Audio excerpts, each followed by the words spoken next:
1972 में कराची के एक मध्यम वर्गीय परिवार में एक बच्ची पैदा हुई। उसका नाम आफिया सिद्दीकी रखा गया। पिता डॉक्टर थे और माँ रसूखदार लोगों के संपर्क में रहती थी। उस परिवार ने आफिया को आगे बढ़ाने में कोई कसर नहीं छोड़ी।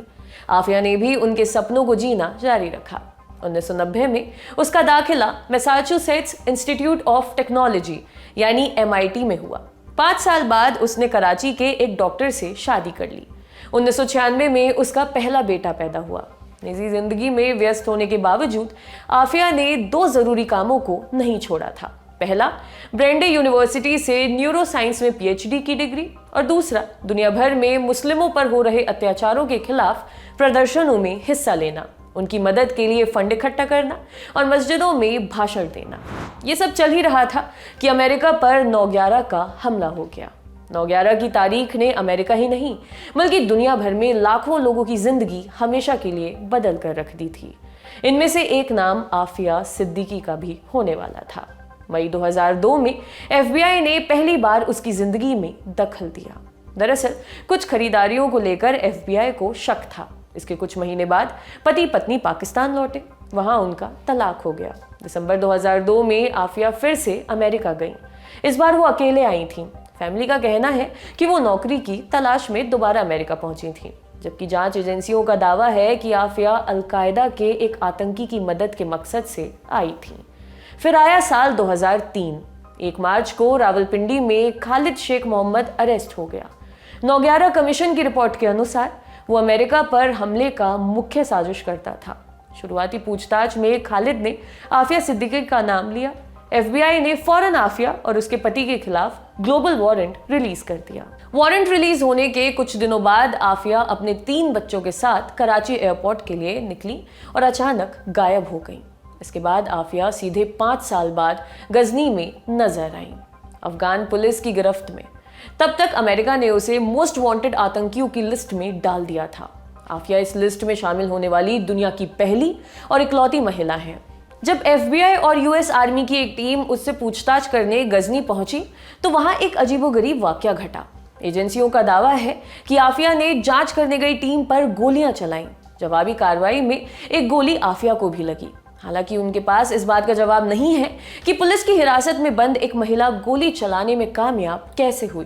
खैर, घायल आफिया का इलाज किया गया, फिर उसे अमेरिका ले जाया गया। वहां उसने ट्रायल के खिलाफ अपील करने से मना कर दिया।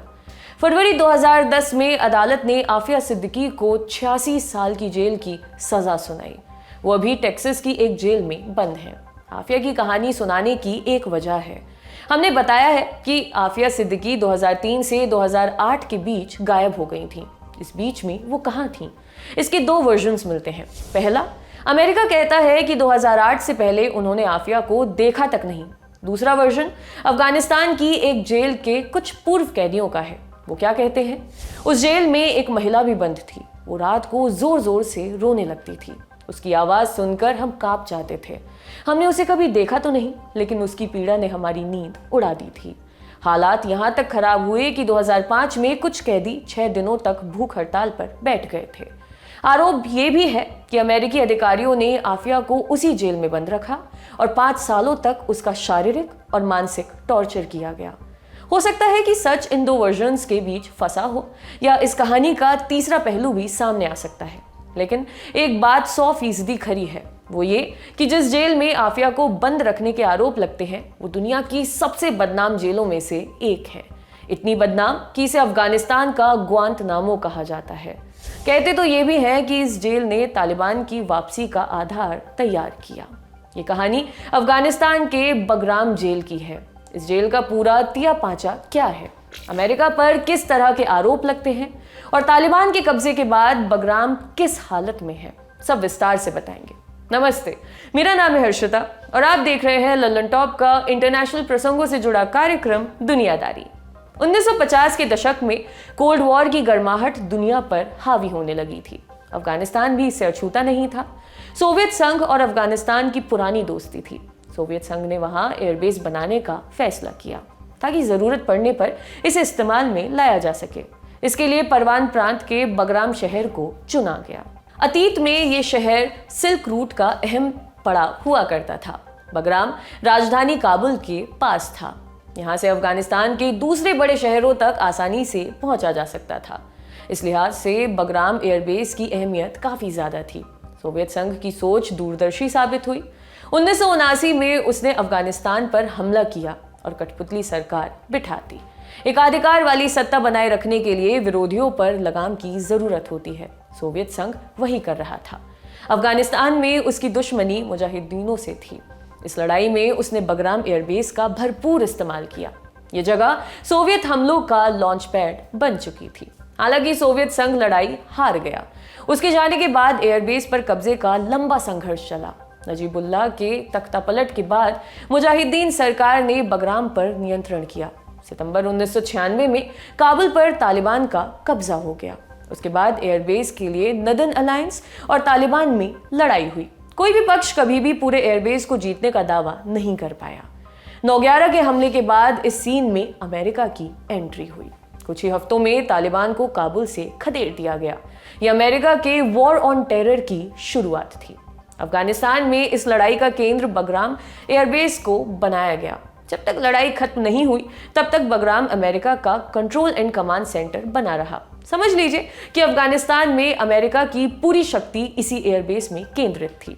वॉर ऑन टेरर के दौरान अमेरिका ने अपनी एजेंसियों को पूरी छूट दे रखी थी। राष्ट्रपति बुश ने सरेआम ऐलान कर दिया था कि जो भी देश की इस लड़ाई में हमारे साथ नहीं है वो हमारे खिलाफ है। अमेरिकी जांच एजेंसियों ने हमले से किसी भी तरह का संबंध रखने वालों को अरेस्ट करना शुरू किया। पूछताछ के लिए हर संभव उपाय अपनाने की छूट मिली हुई थी।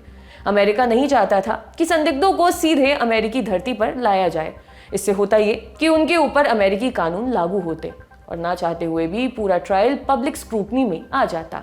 इससे बचने के लिए अमेरिका ने अलग अलग जगहों पर अस्थायी जेलें शुरू की, जैसे क्यूबा के ग्वांतनामो में, मॉरिशस के चागोस और अफगानिस्तान के बगराम एयरबेस में।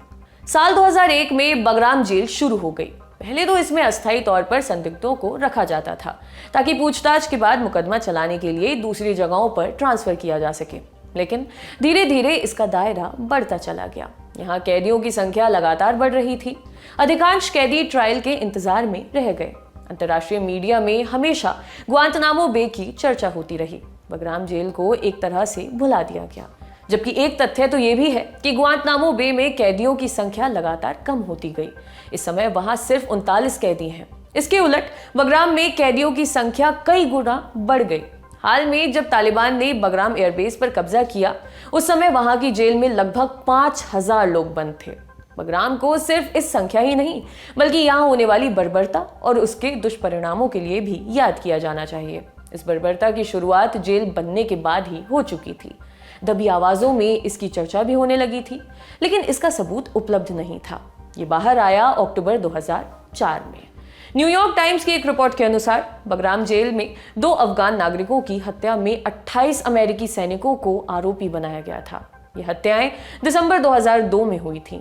मरने वालों के नाम थे हबीबुल्लाह और दिलावर। हबीबुल्लाह एक पूर्व तालिबानी कमांडर का भाई था, जबकि दिलावर एक टैक्सी ड्राइवर था। बगराम एयरबेस पर रॉकेट अटैक के समय वो उसी रास्ते से गुजर रहा था। दोनों को शक के आधार पर हिरासत में लिया गया था। बाद में अमेरिका ने माना कि हबीबुल्लाह और दिलावर बेगुनाह थे। जब मई 2005 में जांच की पूरी रिपोर्ट बाहर आई तो हंगामा मच गया। इसमें सब कुछ डिटेल में दर्ज था। पता चला कि दोनों को बेरहमी से टॉर्चर किया गया था। उनको छत से टांग कर उनके पैरों पर मारा जाता था। टॉर्चर के कई घंटे बाद डॉक्टर्स को बुलाया गया। डॉक्टरों ने उन्हें देखते ही मृत घोषित कर दिया था। इस मामले में 1 दर्जन से अधिक अमेरिकी सैनिकों पर मुकदमा चला। कुछ को सजा हुई और कईयों को डिमोट कर दिया गया। इस घटना के बाहर आने के बाद बगराम जेल को बंद किए जाने की मांग उठने लगी। अमेरिका ने इस बारे में जरूरी कदम उठाने की बात की। हालांकि जेल का कामकाज पहले की तरह ही चलता रहा। बगराम जेल में टॉर्चर में कोई कमी नहीं आई। बस ये हुआ कि अंदर से आने वाली रिपोर्ट्स कम होने लगीं।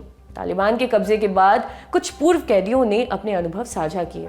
अगर उन अनुभवों को विस्तार दिया जाए तो मन भन्ना उठेगा। मसलन वहां कैदियों को ठीक से सोने तक नहीं दिया जाता था। आधी रात को गार्ड्स जेल की छतों और दरवाजों को जोर जोर से पीटने लगते थे। इसके अलावा हाथ पैर बांधकर नाजुक अंगों पर बिजली के झटके दिए जाते थे। बगराम के अंदर एक ब्लैक जेल भी थी। इस जेल में किसी तरह की रोशनी नहीं होती थी, सिर्फ घुप अंधेरा। इसका इस्तेमाल एनहांस्ड इंटेरोगेशन के लिए किया जाता था। अमेरिका इस तरह की जेल के अस्तित्व से इनकार करता है। कहा जाता है कि जो कोई ब्लैक जेल में रहकर आया, उसकी मानसिक स्थिति हमेशा के लिए खराब हो गई। अल जजीरा की एक रिपोर्ट के अनुसार बगराम जेल के दरवाजे पर अगस्त 1949 के जेनेवा कन्वेंशन की एक पंक्ति लिखी हुई है।